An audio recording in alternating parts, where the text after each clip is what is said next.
See this insignificant little rock? Well, to me, this is one of my most treasured possessions.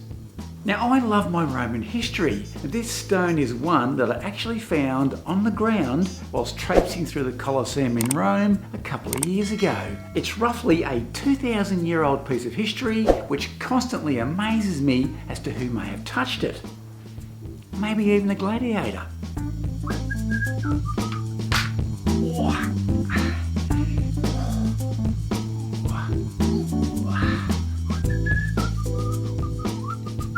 No, not him. Or who may have actually placed it in the construction process all those years ago. It's mind-boggling, and maybe you might have something like it yourself.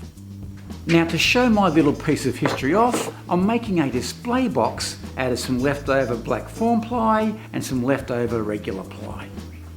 Sticking with the theme, it's now time to cut the ply into strips to make the picture frame.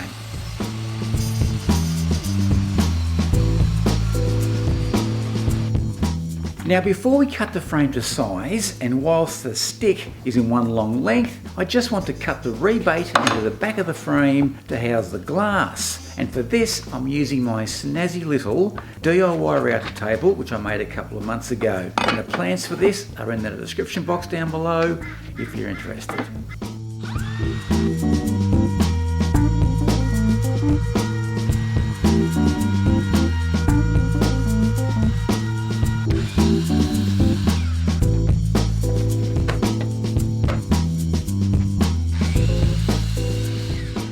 Now back to run a small chamfer on the inside face of the frame just to take off that sharp edge, and I really should have done that while the stick was in one length, but I just forgot.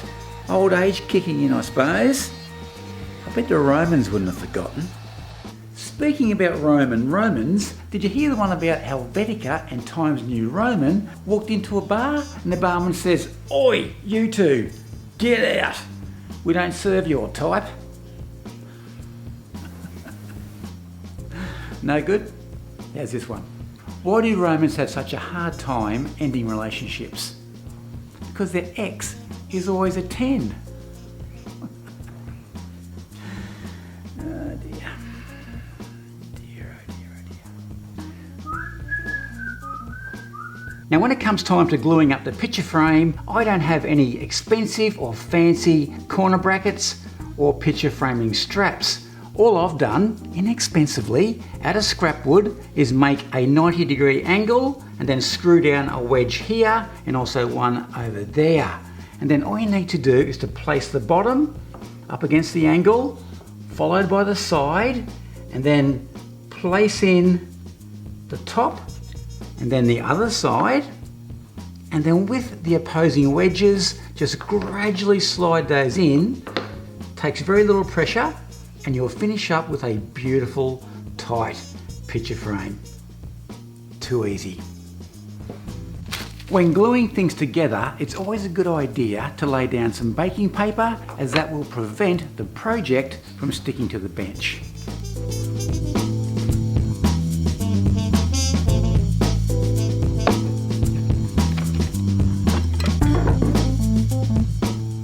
For the back of the picture frame, I'm just cutting some strips of ply, then gluing them together before cutting to make the back of the display box.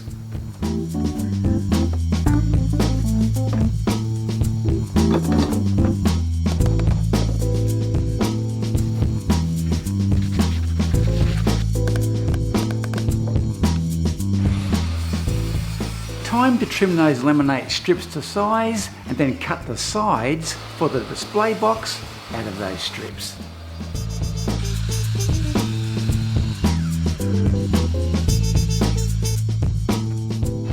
Before we glue those sides together, on the bottom piece, house out a rebate to accommodate an LED strip as we're going to light this baby up.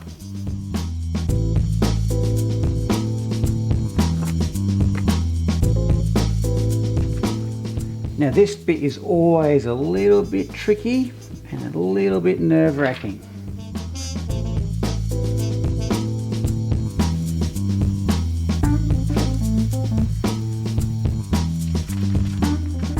Now Now that's exactly how I wanted that image to turn out. A little bit fuzzy, a bit washed out, and resembling a fresco on an old Roman ruin. Beautiful.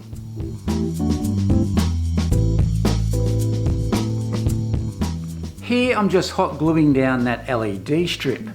Hopefully it holds.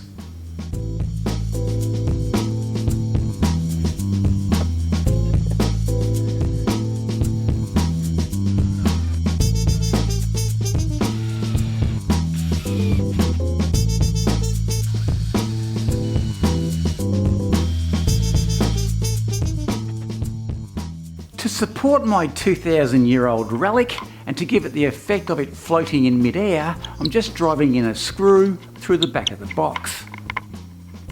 Now to mount my special little rock, all we need to do is to place it over the screw and then just wind it down. Love it.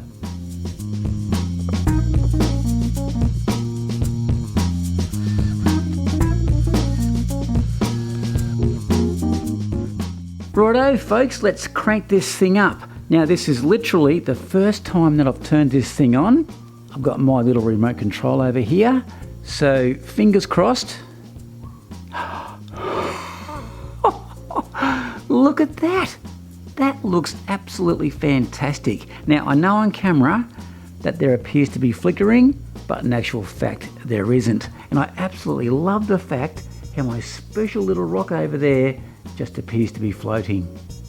Tell you what, I am one happy chappy.